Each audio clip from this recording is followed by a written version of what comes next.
Very good morning student, class 11th student. In the last video we have discussed about the sales return book and purchase return book. ठीक है बेटा, topic जो हमारा चल रहा है वो सब्सिडीज बुक है, जिसमें purchase return book, sales return book last के वीडियो में देखा गया।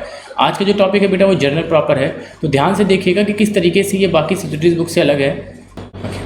So today's topic is journal proper. Cash book already done है, परचेज बुक बताया गया, सेल्स बुक बताया गया, परचेज रिटर्न बुक बताया गया, सेल्स रिटर्न बुक बताया गया। तो हमारे पास जो सब्सिडरीज बुक होती हैं वो कुल 6 होती हैं, जिसमें से 5 आपका इस तरीके से है, ये आप देख पा रहे हैं, cash book, purchase book, sales return, purchase return, इस तरीके से। एंड लास्ट जो आप आज पढ़ेंगे वो है जर्नल प्रॉपर। अब सर ये होता क्या है?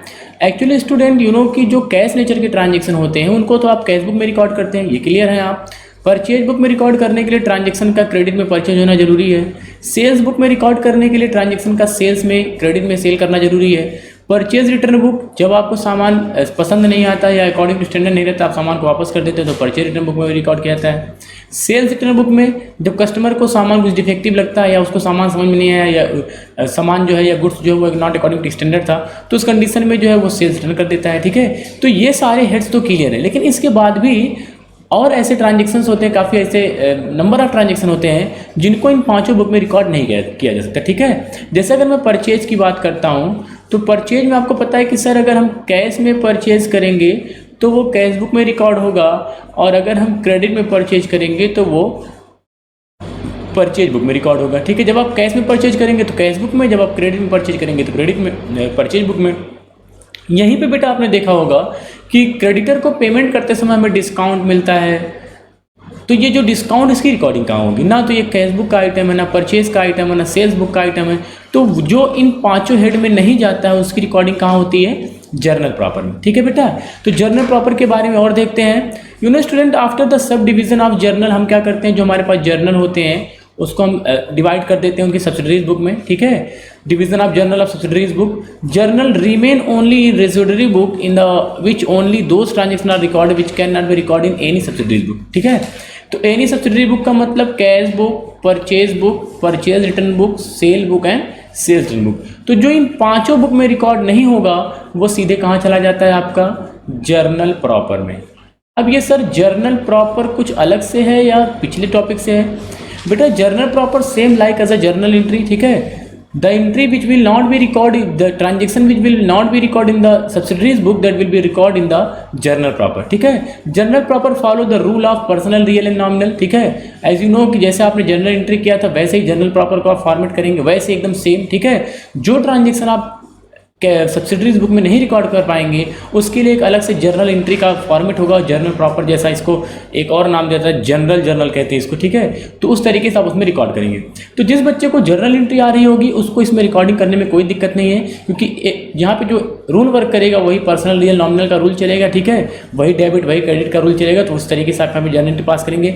अच्छा, ऐसे कौन से ट्रांजेक्शन होते होंगे जो सर सब्सिडरीज बुक में नहीं जाते हैं? जैसे ओपनिंग एंट्री का ट्रांजेक्शन हो गया, purchase of assets on credit. अब आप मशीनरी परचेज करके लाएं और आपकी दुकान किसी और चीज़ की, आपकी शॉप किसी और चीज़ की है, तो मशीनरी आपके लिए फिक्स्ड एसेट्स हो जाएगा। अब मशीनरी अगर आप कैश में परचेज किए तो कैश बुक में जाएगा, लेकिन अगर वही मशीनरी आपने क्रेडिट में परचेज कर लिया, means fixed assets like as assets कोई भी हो सकता है, लैंड, बिल्डिंग, मशीनरी, फर्नीचर, ये सब हो सकता है। अगर आपने उसको उधार में परचेज कर लिया, क्रेडिट में परचेज कर लिया, तो ना तो वो कैश बुक का आइटम होगा और ना ही परचेज बुक का आइटम होगा। परचेज बुक का आइटम इसलिए नहीं होगा क्योंकि आप उसको बेचने के लिए तो ला नहीं रहे हैं, यूज करने के लिए ला रहे हैं। तो ऐसे ट्रांजेक्शन को हम कहाँ रिकॉर्ड करते हैं? जर्नल प्रॉपर में। जैसे जर्नल एंट्री होता था वैसे ही आपको जर्नल प्रॉपर के बारे में करना है।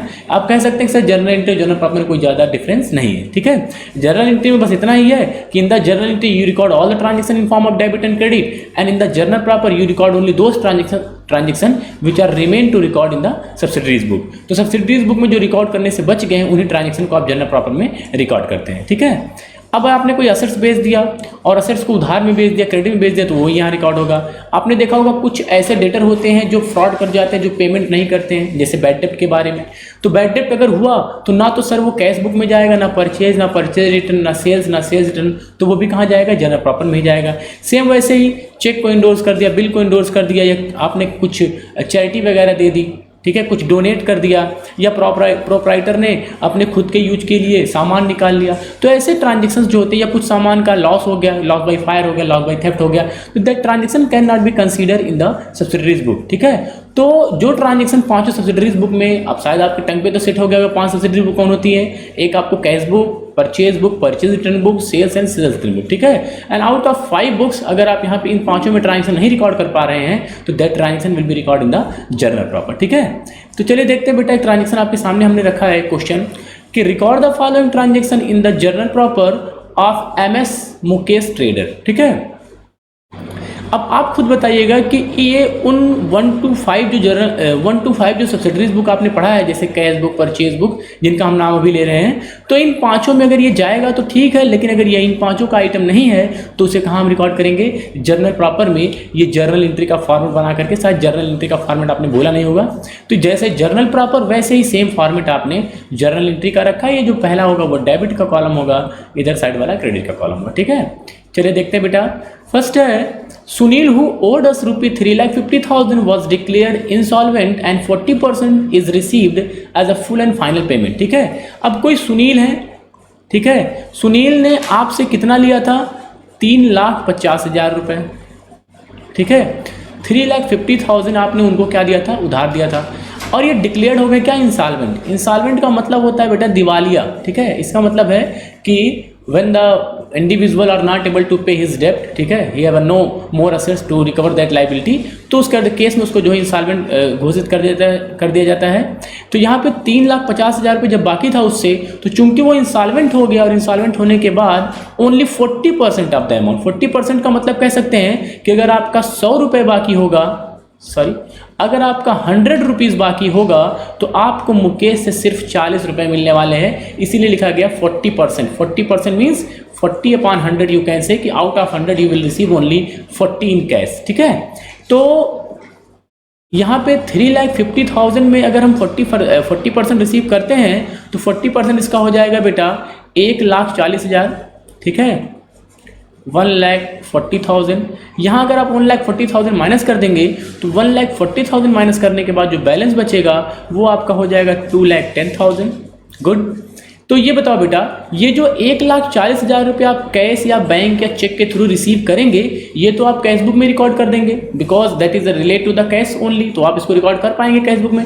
लेकिन ये जो 2,10,000 रुपये आप नहीं रिकवर कर सकते हैं, that is consider as a bad डेप्ट, यू नो वेरी वेल, कि ऐसे अमाउंट जो डेटर से रिकवर नहीं हो सकते, दैट इज अ बैड डेप्ट। एंड बैड डेप्ट की एंट्री तो आप कहीं नहीं कर सकते हो। अब कह के बताओ, करके बताओ कि क्या आप परचेज बुक में कर पाओगे या परचेज रिटर्न बुक में कर पाओगे। तो ऐसे ट्रांजेक्शन जिनका जो है रिकॉर्डिंग हम सब्सिडरीज बुक में नहीं कर पाते हैं, उनको हम अलग से एक जर्नल की कॉपी बना लेते हैं, जिसको जर्नल या कह सकते हैं कि जर्नल प्रॉपर कहा जाता है, ठीक है बेटा। तो इसकी रिकॉर्डिंग करिए।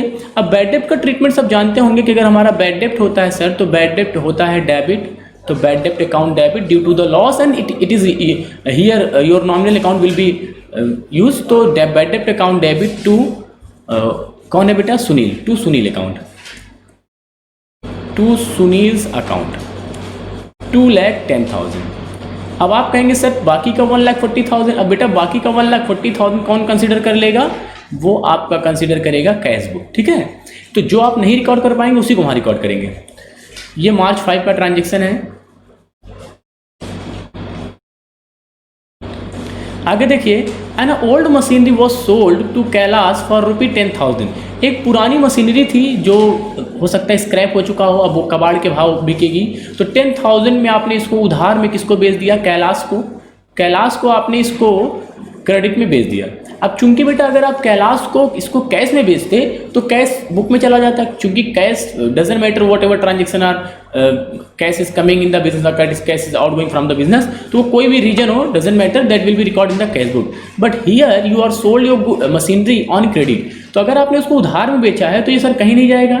अगर ये आपने उधार में सेल किया होता लेकिन ये गुड्स रहा होता तब तो ये सेल्स बुक में जाता, सबको पता है। चूंकि ये मशीनरी है and that is your fixed assets, that's why it will be record in the journal proper. So Kailash is receiver for your machinery, now Kailash account debit 10,000 and your machinery is going out from the business, so to machinery जो जाता है उसको आप credit करते हैं as per the rule of real account, तो 10,000, ठीक है, बीइंग मशीनरी सोल्ड, ये हो गया बेटा। इसके बाद है March 10, proprietor withdraw for personal use ₹10,000 cash and goods 4,000। अब देखो ध्यान से देखो, कि जो प्रोपराइटर ने निकाला है इसमें 10,000 रुपये कैश है। वेरी गुड, 10,000 रुपये तो कैश, ये बात तो सर हमें समझ में आ गई। लेकिन ये जो गुड्स निकाला है, ये गुड्स कितना निकाला है? 4,000। अब ये बताओ बेटा, जो कैश निकाला वो तो कैश बुक में चला जाएगा। हमको पहले बताया कि कैश अगर है वहाँ पे, कैश की बात हो रही तो वो कैश बुक एक्सेप्ट कर लेगा। लेकिन जो आपने 4,000 का गुड्स पर निकाला है, ये तो हो गया ड्राइंग, और ड्राइंग तो किसी का आइटम है नहीं, वो सीधे कहाँ रिकॉर्ड करेंगे आप? जर्नल प्रॉपर में। Now here drawing account will be debit, आपने एंट्री की भी होगी बेटा, drawing account debit to purchase account. मुझे लगता है कोई डाउट की बात नहीं, काफ़ी इजी है। 4,000, ठीक है। डेट मेंशन कर दीजिए मार्च 12। नेक्स्ट है 15 मार्च 15, goods worth ₹40,000 was destroyed by fire. आपका जो है वो 40,000 का सामान जो है वो आग से जल गया। अब अगर लॉस बाई फायर हुआ तो लॉस है, इट विल बी डेबिट, इसमें तो कोई दो राय नहीं है। लेकिन बेटा ये बताओ, अगर आपका लॉस हुआ है लॉस बाई फायर, अगर कैश लॉस हुआ होता या कैश लॉस बाई फायर हुआ होता तब तो आप उसको कैश बुक में रिकॉर्ड कर देते, चलो ठीक है कैश जल गया।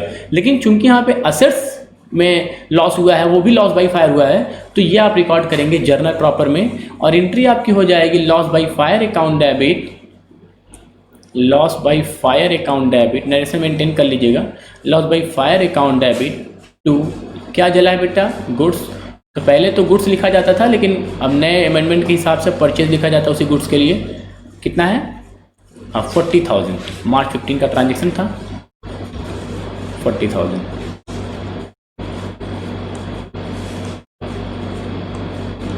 ठीक है, और ये डेट होगी आपकी मार्च 15।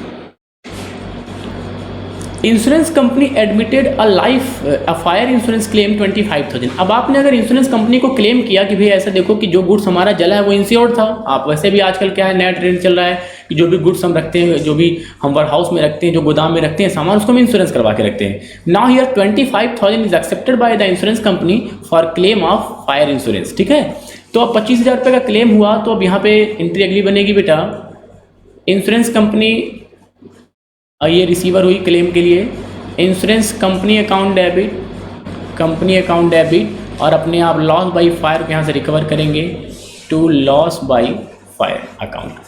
25,000 का क्लेम एक्सेप्ट हुआ। अगर आप चाहें, अगर थोड़ा सा एनालिसिस करना तो देख सकते हैं कि सर हमारा लॉस बाई फायर 40,000 का हुआ, इस 40,000 के डेबिट को हमने क्रेडिट करके थोड़ा सा यहाँ पे राइट ऑफ करने की कोशिश की है कि 25,000 रुपये किसने रिकवर किया है? इंश्योरेंस प्रीमियम ने। ओके गुड, ये मार्च 20 का था, इसको कर रख दीजिए डेट मार्च 20। आगे देखिए बेटा, 20 मार्च 22 को a bill receive from 10,000 endorse to mister Mehta.